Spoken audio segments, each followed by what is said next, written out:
ओम शांति। आज बाबा के 19 तारीख के साकार में मीठे बच्चे, तुम्हें इस पुरानी दुनिया, पुराने शरीर से जीते जी मरकर घर जाना है। तुम्हें इस पुरानी दुनिया, पुराने शरीर से जीते जी मरकर घर जाना है। इसलिए देह अभिमान छोड़ देही अभिमानी बनो। इसलिए देह अभिमान छोड़ देही अभिमानी बनो। प्रश्न है, अच्छे अच्छे पुरुषार्थी बच्चों की निशानी क्या होगी? अच्छे अच्छे पुरुषार्थी बच्चों की निशानी क्या होगी?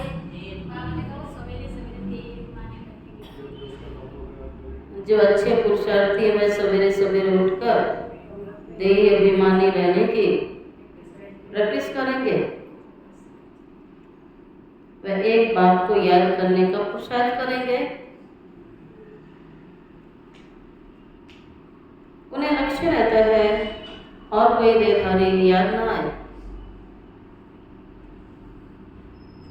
निरंतर बाप और 84 के चक्र की याद रहे। यह भी अहो सौभाग्य कहेंगे, यह भी अहो सौभाग्य कहेंगे। ओम शांति। अभी तुम बच्चे जीते जी मरे हुए हो। बाबा पूछते हैं कैसे मरे हो? देह के अभिमान को छोड़ दिया, बाकी रही आत्मा। शरीर तो खत्म हो जाता है, आत्मा तो नहीं मरती है। बाप कहते जीते जी अपने को आत्मा समझो। परमपिता परमात्मा के साथ योग लगाने से आत्मा पवित्र हो जाएगी।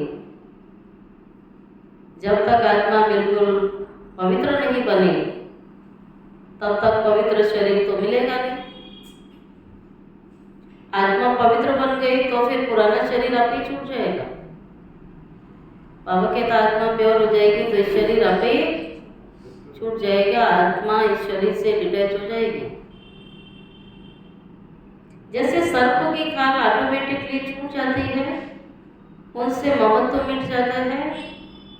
वह जानता है हमको नई खाल मिलती है, पुरानी उतर जाएगी। हर एक को अपनी अपनी बुद्धि होती है।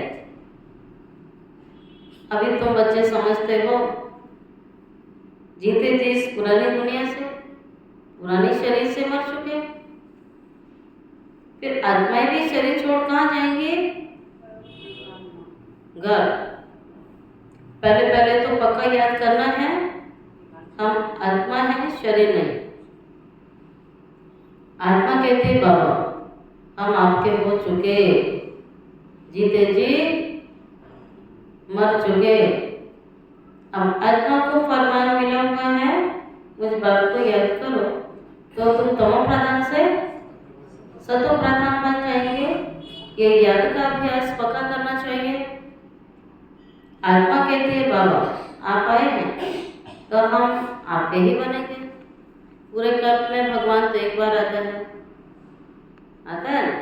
बाबा कहता है जन्म जन्म तो तुम देहधारियों के साथी बने, लेकिन एक जन्म आत्मा ने वायदा किया भगवान आप आएंगे तो आपके बनेंगे। बाबा कहता मैं आ गया और आपने वायदा भी किया। आत्मा मेल है ना फीमेल है? हमेशा कहते हैं हम भाई भाई हैं, ऐसे थोड़ी कहते हैं सब सिस्टर्स हैं। हम सब बच्चे हैं उसके, परमात्मा के बच्चे। बच्चे नहीं कहते कभी, हम भगवान के बच्चे हैं। सब बच्चों को वर्षा तो मिलना है ना। अगर अपने को बच्ची कहेंगे तो वर्षा कैसे मिलेगा? आत्माएं सब भाई भाई हैं। बाप सबको कहते हैं रूहानी बच्चों मुझे याद करो। आत्मा कितनी छोटी है, यह है बहुत महीन और समझने की बातें। बच्चों को याद फेरती नहीं है। सन्यासी लोग दृष्टांत देते हैं। वो ये दृष्टांत देते हैं जैसे उसको पक्का हो गया कि मैं भैंस हूँ। तो उसको बोला दरवाजे के बाहर आओ, तो कहता मैं कैसे निकलूँ, क्योंकि दरवाज़ा तो छोटा है, मैं तो भैंस हूँ। एक मनुष्य को ये बोल दिया, भैंस हूँ, बस रटने लगा। थोड़ी देर में उसको यही स्मृति आ गई कि मैं तो भैंस हूँ। अब उसको बोला बाहर आओ, तो कहने लगा कैसे निकलूँ, मैं तो भैंस हूँ, दरवाज़ा तो छोटा है। था मनुष्य, पर उसको स्मृति दिलाई तो वही समझने लगा। हालांकि व्यक्ति था, मनुष्य था, भैंस थोड़ी था। बाबा स्मृति की बात कहते हैं कि जैसी स्मृति वैसी स्थिति, जो समझोगे वही फीलिंग आएगी। ऐसे कहने से फिर भैंस बन जाते हैं। अब वास्तव में भैंस कोई बनते थोड़ी हैं। बात तो कहते हैं अपने को आत्मा समझो, ऐसे ही शरीर की बात है, मैं शरीर हूँ शरीर समझने लगे, शरीर तो नहीं है ना। बाबा फिर कहते हैं ये जो पार्ट पका हो गया ना शरीर का, इसके बदले कौन सा पार्ट पका करो अभी, मैं आत्मा हूँ। जब बार बार पका करोगे वो स्वरूप हमारा स्मृति में रहेगा, फिर देह विस्मृत हो जाएगी। बात तो कहते हैं अपने को आत्मा समझो, ये आत्मा परमात्मा का ज्ञान कोई को है नहीं, इसलिए ऐसी बातें कह देते हैं। अब तुमको देही अभिमानी बनना है, ठीक है। बाबा कहते बच्चे देही अभिमानी बनना है, हम आत्मा है, पुराना शरीर छोड़ हमको जाए नया लेना है। मनुष्य मुख से कहते भी हैं आत्मा स्टार है, भ्रकुटी के बीच में रहती है, फिर कह देते हैं अंगूठे मिसल है। अब सितारा कहाँ, अंगूठा कहाँ, और फिर मिट्टी की शालिग्राम बैट बनाते हैं। इतनी बड़ी आत्मा तो हो नहीं सकती। मनुष्य देह अभिमानी है ना, तो बनाते भी मोटे रूप में है। यह तो बड़ी सूक्ष्म महीनता की बातें हैं। भक्ति भी मनुष्य एकांत में कोठी में बैठ करते हैं। तुमको तो गृहस्थ व्यवहार में धंधे आदि में रहते हुए बुद्धि में पक्का करना चाहिए हम आत्मा हैं। बाप कहते हैं मैं तुम्हारा बाप भी इतनी छोटी बिंदी हूँ, ऐसे नहीं कि मैं कोई बड़ा हूँ, मेरे में सारा ज्ञान है। आत्मा और परमात्मा दोनों एक जैसे ही हैं। बाबा बिंदी आत्मा बिंदी, सिर्फ उनको सुप्रीम कहा जाता है, ये ड्रामा में नूक है। बाप कहते हैं मैं तो अमर हूँ। बाबा ने कहा मैं तो अमर हूँ, अविनाशी हूँ, अजन्मा हूँ, अकर्ता हूँ, अभोक्ता हूँ। मैं अमर ना होता तो तुम्हें पावन कैसे बनाऊं, तुमको स्वीट चिल्ड्रन कैसे कहूं। आत्मा सब कुछ करती है, बाबा आकर देही अभिमानी बना दे। इसमें मेहनत है, यही तो मेहनत है, प्रैक्टिस है ये।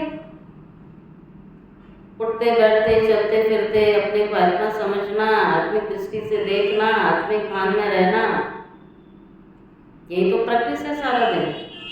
तुमको स्वीट चिल्ड्रन कैसे कहूँ, आत्मा सब कुछ करती है, मेहनत है। बाप कहते मुझे याद करो, और कोई को याद, और कोई को याद करो, तो सारा दिन परसेंटेज निकालो, और कोई की याद कितना रहती है और बाबा कितना याद रहता है।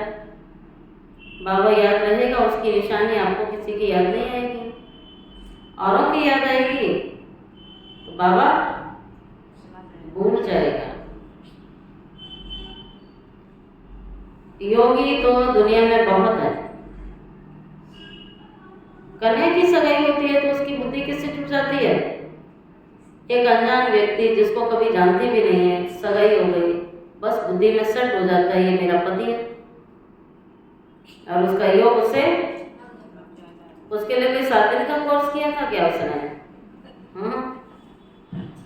कोई प्रैक्टिस कराई क्या, मेडिटेशन कराया क्या? फलाना व्यक्ति है वो तुम्हारा पति है, उससे उसको जो है बुद्धि लगाओ।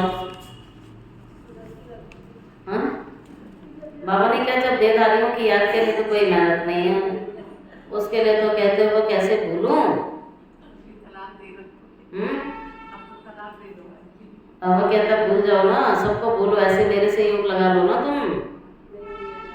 बाबा तुम्हारा पतियों का पति है, ये क्यों नहीं समझ में आई बात? तुम्हारी भी तो सगाई हुई है। तो पति के साथ योग लग जाता है, पहले थोड़ी था।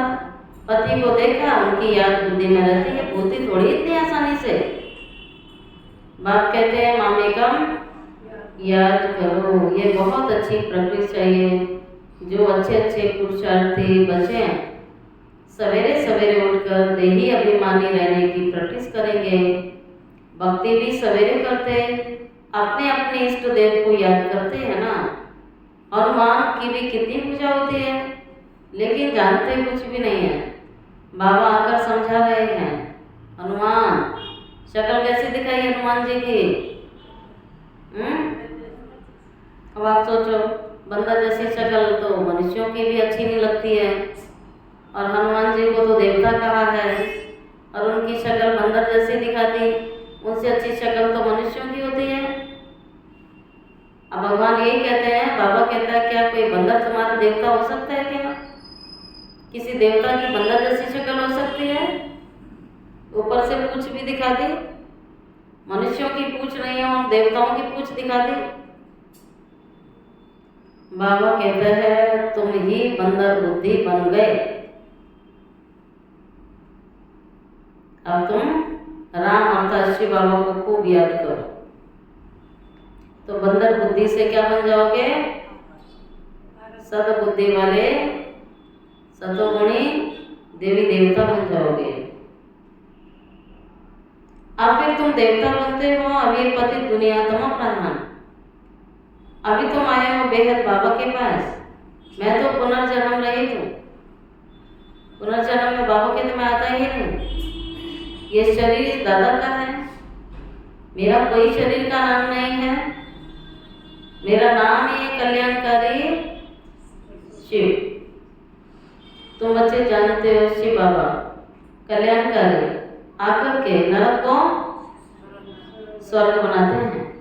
कितना कल्याण करते हैं, नरक का एकदम विनाश करा देते हैं। प्रजापिता ब्रह्मा के द्वारा भी स्थापना हो रही है। बात ये है प्रजापिता ब्रह्मा मुख वंशावली। चलते फिरते एक दो को सावधान करना है। चलते फिरते उठते बैठते एक दूसरे को सावधानी देनी है। क्या देनी है? बाबा कहते सावधान करना है, मन मना भावा।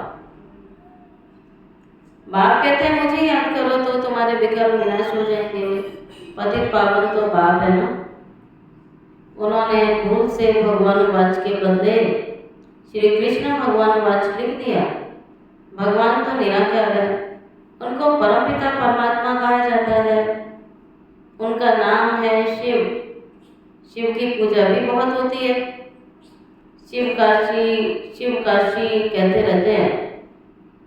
भक्ति मार्ग में अनेक प्रकार के नाम रख दिए, कमाई के लिए अनेक मंदिर बनाए, लेकिन असली नाम तो एक ही है। क्या? शिव। शिव की पूजा बहुत होती है। शिव काशी ये सब बोलते हैं।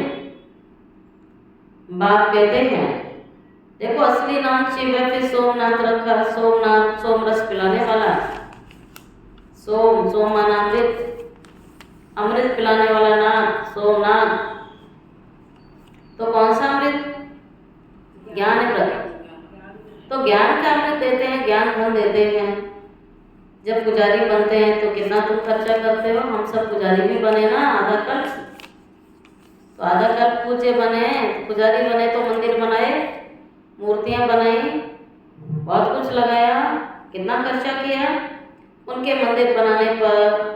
क्योंकि सोम रस दिया है ना। सोम रस ये मुरली है, सोम रस। भगवान सोम रस पिला रहा है। जो सोम रस पिएगा वो क्या बन जाएगा? देव बन जाएगा, अमर बन जाएगा। फिर जब पुजारी बनते हो कितना खर्चा किया उनके मंदिर बनाने पर? ये सोम रस दिया सोमनाथ के साथ सोमनाथनी भी होगी। यथा राजा रानी तथा प्रजा सब सोमनाथनी होंगे। तुम सोने की दुनिया में जाते हो, वहाँ सोने की ईंटें होती हैं, ठीक है। यहाँ ईंट कितनी बड़ी होती है सोने की? और बाबा कहता हो तो वहाँ बड़ी होगी ना, तभी तो ईंट से मकान बनेंगे, सोने की ईंटों से महल बनेंगे।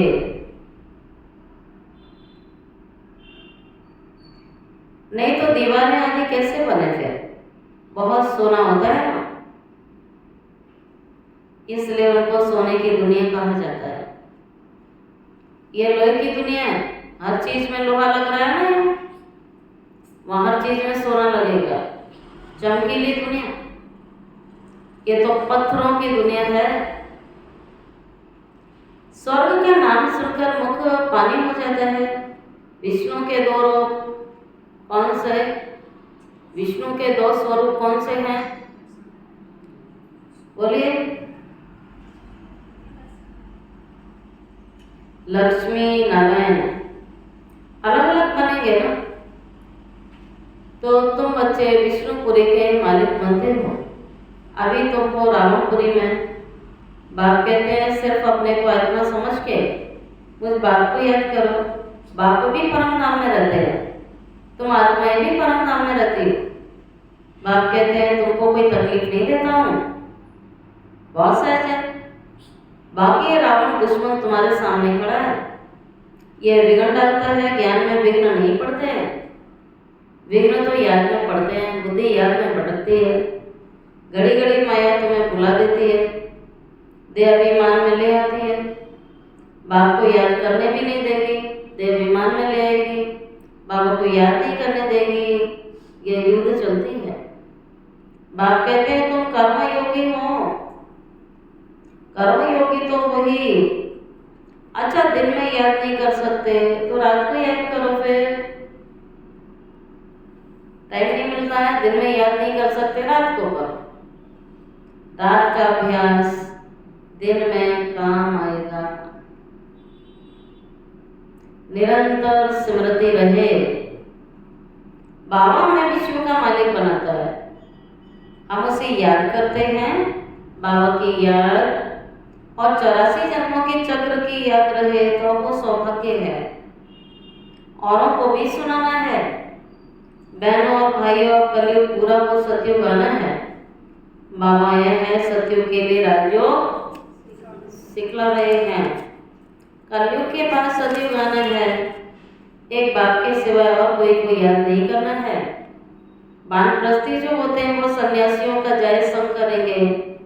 वानप्रस्थ वहाँ वाणी का काम नहीं है। आत्मा शांत रहती है, लीन तो हो नहीं सकती। ड्रामा से कोई भी एक्टर निकल नहीं सकते, यह भी बाबा ने समझाया हुआ है। एक बाबा के सिवाय, अंडरलाइन है ये, एक बाबा के सिवाय तुम्हें किसी को भी याद बिल्कुल याद नहीं करना है। देखते हुए भी याद नहीं करो। पुरानी दुनिया विनाश हो जानी है, कब्रिस्तान है।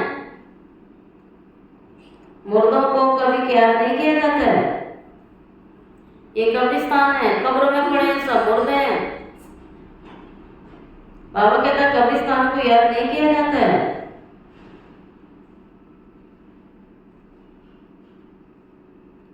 यहाँ ये सब खत्म हो जाएंगे। आजकल बॉम्ब शादी जो भी बनाते हैं बहुत तीखे तीखे बनाते हैं, कहते हैं यहाँ बैठे जिस पर छोड़ेंगे उस पर गिर जाएंगे। यह नूंद है, फिर से विनाश होना है। भगवान आते हैं नई दुनिया के लिए राजयोग सिखला रहे हैं। यह महाभारत लड़ाई है जो शास्त्रों में गई हुई है। बरोबर भगवान आया हुआ है, स्थापना और विनाश करने के लिए आया हुआ है। चेतरवी के लिए रहे, तुम साक्षात्कार कर रहे हो, हम ये बनेंगे। यहाँ की ये पढ़ाई खत्म हो जाएगी, वहाँ तो बैरिस्टर डॉक्टर आदि की दरकार नहीं होती है। तुम तो यहाँ का वर्षा ले जाते हो, हुनर भी सब ले जाओगे। जो साइंस की टेक्नोलॉजी ये भी जाएगी, और जो हुनर है जो सीखा है वो संस्कार भी जाएंगे, जिसके आधार से सत्य की दुनिया का निर्माण होगा। मकान आदि बनाने वाले फर्स्ट क्लास होंगे, तो वहाँ भी बनाएंगे। बाजार आदि भी तो होगी ना, काम तो चलेगा। बाबा कह रहे सतयुग में कारोबार तो चलेंगे ना, तो मार्केट भी होगी।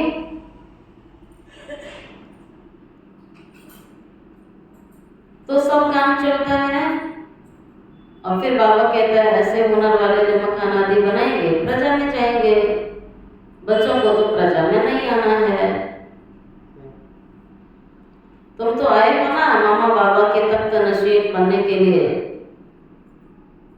यहाँ से जो सीखा हुआ अक्ल ले जाएंगे, साइंस से भी अच्छे हुनर सीखते जो सब काम आएंगे। तब बाबा कहता है तुम बच्चों को तो प्रजा में नहीं आना है, तुम मम्मा बाबा के तख्त नशीन बनोगे। जो उनके बच्चे बनेंगे तो उनकी राजगद्दी के मालिक बनेंगे। लक्ष्मी नारायण के बच्चे ही तो बनेंगे। बाबा जो श्रीमत देता है उस पर चलना चाहिए। भगवान को जो डायरेक्शन मिला उस पर चलना चाहिए कि नहीं चलना चाहिए। फर्स्ट क्लास श्रीमत एक ही देते हैं, मुझे याद करो। बाबा कह रहा है फर्स्ट क्लास श्रीमत है ये, मुझे याद करो। कोई का भाग्य अनायास भी खुल जाता है, कोई कारण निमित्त बन पड़ता है, कोई कारण निमित्त बन जाता है, अचानक भाग्य खुल जाता है। कुमारियों को भी बाबा कह रहा है, क्या कह रहा है? कुमारियों को क्या कह रहा है? खुशी बाबा पूछता है मैं कुमारियों को कह रहा हूँ, क्या कह रहा हूँ? नहीं पता क्या बोलने वाला कुमारियों को। हाँ,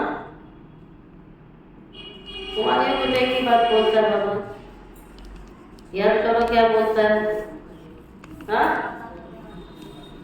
दो तीन बातें तो होती है, मुख्य एक बात है बाबा कह रहा है कुमारियों को शादी तो नहीं करनी है। बाबा ये कह रहा है शादी तो बर्बादी हो जाएगी, शादी तो बर्बादी हो जाएगी। इस गटर में तुम मत गिरो। क्या तुम बाबा की नहीं मानेगी?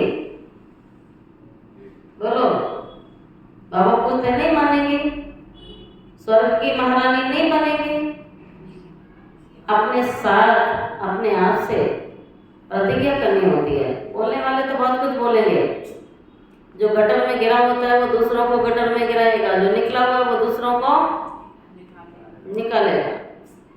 आज सारी दुनिया ने शादी की है, खूब दुख उठाते हैं, लेकिन फिर भी कहते हैं शादी करो। एक भी नहीं कहता शादी मत करो। दुखी भी हैं, गटर में गिरे भी हैं, फिर भी शादी की तैयारियां उनकी चलती रहती हैं, क्योंकि उसके बाहर की लाइफ का ज्ञान नहीं होना। बाबा कह रहा है अपने साथ प्रतिज्ञा खुद करो। हम उस दुनिया में कभी नहीं जाएंगे, ये प्रतिज्ञा करो। ये भगवान के मुरली के महावाक्य है। ये खुद से प्रतिज्ञा करो, दुनिया को याद भी नहीं करेंगे। फिर बाबा कहता है क्या मुर्दों को याद किया जाता है? कब्रिस्तान को याद किया जाता है? शमशान को कभी याद करते हैं क्या? ये सारी दुनिया मरी पड़ी है। यहाँ तो तुम कहते हो कहाँ ये शरीर छूटे तो हम अपने स्वर्ग में जाएं। अब 84 जन्म पूरे हुए, अब हम अपने घर जाते हैं। औरों को भी यही सुनाना है। यह भी समझते हो बाबा बेगम सतयुग की राजाई कोई तुम्हें नहीं देगा। इस रथ को भी कर्म भोग तो होता है ना। बाबा कहता मैंने जो रथ लिया इसका कर्म भोग तो होता है ना। बाप दादा की भी आपस में दूरियां चलती है कभी। यह बाबा कहता है बाबा आशीर्वाद कर दो आप। ब्रह्मा बाबा शिव बाबा से कहता बाबा आप ही आशीर्वाद कर दो ना, खांसी के लिए कोई दवाई करो या अच्छू मंत्र से उड़ा दो। कहते नहीं यह तो भोगना ही है। ये तुम्हारा रथ लेता हूँ, उसके बदले में देता ही हूँ, उसके उसके एवज में तो देता ही हूँ, बाकी ये तो तुम्हारा हिसाब किताब है। अंत तक कुछ न कुछ होता रहेगा। जिसके रथ में भगवान आता है उसे भी कह रहा है ऐसे नहीं छूटोगे, पिछले जन्मों का बहुत हिसाब किताब है। तो सूली से तो कांटा उसने कर ही दिया है, जो खांसी के रूप में चल रहा था। तो बाबा कहता था आशीर्वाद कर दो, छुमंतर कर दो, जो खांसी ना आए। तो बाबा कहता था नहीं, तो तुम्हें चुप तो करना है, बाकी तो तुम्हारा रथ लिया, उसके एवज में तो दूंगा ही दूंगा। अंत तक इस शरीर में कुछ न कुछ चलता रहेगा। तुम्हें आशीर्वाद करूं तो सब पर मुझे करना पड़ेगा। आज यह बच्ची यहाँ बैठी है और कल ट्रेन में एक्सीडेंट हो जाता है, मर पड़ती है, बाबा कहेंगे ड्रामा। अब उसका हिसाब किताब ऐसा बना होगा तो बाबा एग्जाम्पल देके समझाते हैं ऐसा भी हो सकता है। अगर उसका हिसाब किताब बना हुआ है तो ड्रामा। ऐसे थोड़ी कह सकते हैं बाबा ने पहले क्यों नहीं बताया, ऐसा कायदा नहीं है। मैं तो आता हूँ पतितों को पावन बनाने, यह बतलाने थोड़ी आया हूँ। ये हिसाब किताब को, ये तुम्हारा हिसाब किताब है, तुम्हें चुप तो करना है। हाँ, बाबा की याद से करना है, मदद से करना है। सूली से कांटा हो जाएगा लेकिन करना तो पड़ेगा। बाबा तो एक ही बात बताते हैं, इसमें आशीर्वाद की तो कोई बात नहीं है, इसके लिए तो तुम जाओ सन्यासियों के पास। बाबा कहते हैं तो पढ़ना है, जो कहा है वो करो।